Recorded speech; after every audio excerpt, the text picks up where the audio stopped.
దాన్ని ఎలా చూస్తున్నా ఉంది ఇక్కడ అమరావతి రైతులు మహిళలందరూ కూడా పండగ వాతావరణం లాగుంది.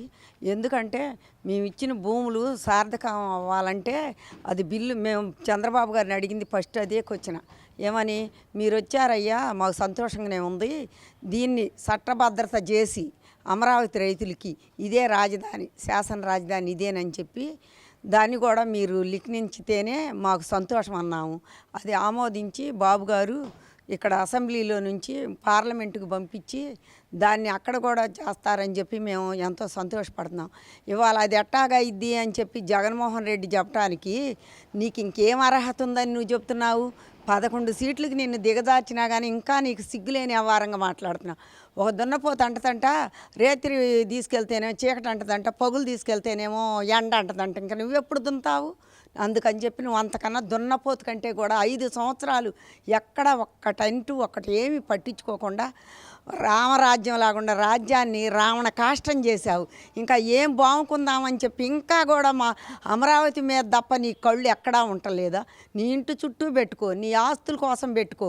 నువ్వు ఇంకా ఎవరిని ఎత్తుకటానికి నువ్వు బయలుదేరావు? నేను వచ్చిన తర్వాత మళ్ళీ నువ్వు వస్తావని ఆశ నీకు ఉందేమో కానీ ఎవరిని అడిగినా కానీ ఆయనకి రాజకీయ భవిష్యత్తు లేదని ఏ సిద్ధాంతి చూసినా కానీ నీకు రాజకీయ భవిష్యత్తు లేదు. ఎవరికి రాని అదృష్టం నీకు వచ్చింది. చిన్న వయసులోనే నువ్వు ముఖ్యమంత్రి అయ్యావని చెప్పి జనం అందరూ గర్వంగా చెప్పుకున్నా. కానీ నీకేమైంది? చంద్రబాబుని జైల్లో పెట్టావు, నువ్వు పాతాళానికి పోయావు. ఏమంటున్నారో తెలుసా? అప్పుడు పెట్టినప్పుడు ఎవడ రాజశేఖర్ బిడ్డ అంట, వాడు రాష్ట్రానికి ఒక క్యాన్సర్ గడ్డలాగా తయారయ్యాడు, వాడేనంట చంద్రబాబుని జైల్లో పెట్టింది అని అన్నారు. నీకు అక్కడ పతనమైన నీ పతనాన్ని 11 సీట్లకు దారి తీసినా కానీ ఇంకా సిగ్గెరగకుండా మాట్లాడుతున్నాం. ఇవాళ ప్రజలంతా కూడా అమరావతి రాజధాని కావాలని చెప్పి ఇతర దేశాల్లో ఉండేవాళ్ళు, ఇక్కడ ఉండేవాళ్ళు అందరూ కూడా మంత్రులు, కాంగ్రెసు, బీజేపీ, మొత్తం రేవంత్ రెడ్డి, ఎక్కడ కేసీఆర్, ఎక్కడ ఇంద్రమ్మ మనవడు, వీళ్ళంతా కూడా అమరావతికి మద్దతు పలుకుతున్నారు. కానీ ఇంకా నువ్వు నీ ఇష్టం వచ్చినట్టు మాట్లాడి నువ్వు నీచానికి దారి తీసుకోబాకు. నీకు క్యాన్సిల్ చేయాలని నువ్వు అనుకున్నా కానీ అది నీ ఇంట్లో పెరట్లో అరటి చెట్టు కాదు, నువ్వు కోసేస్తే మళ్ళీ పిలకొచ్చిద్ది అనుకుంటాను. ఇది చట్టభద్రంగా దీన్ని లిఖించడానికి ఎప్పుడో గల్లా జయదేవ్ గారే అమరావతి అనేది పేరే లేదు, నేను మాయం చేస్తాను, మాపు చేస్తాను, మారేడుగాయ చేస్తానని చెప్పిన విషప్రవేశనం చేసినప్పుడే గల్లా జయదేవ్ గారు మ్యాప్లో పెట్టాడు అమరావతి రాజధానిని. ఆ మ్యాప్లో దీపించలేకపోయావేం మరి నువ్వు? అసలు ముందు నువ్వు ఇన్ని మాటలు చెబుతున్నావు, మ్యాప్లో ఆయన పెట్టాడు, నువ్వు ఆ మ్యాప్లో దీపించలేకపోయావే? అమరావతి రాజధాని అని చెప్పి ఆయన ఎప్పుడో మ్యాప్లో పెట్టాడు. మరి ఇది ఉండకూడదన్నప్పుడు నీ అధికారంలో ఉన్నప్పుడే నీకేమీ జాత కాలేదు. ఇవాళ నువ్వు చెప్పిన మాటలు నమ్మటానికి అమరావతి రైతులు పిచ్చోళ్ళు కాదు, దేశంలో ఉన్న జనము పిచ్చోళ్ళు కాదు.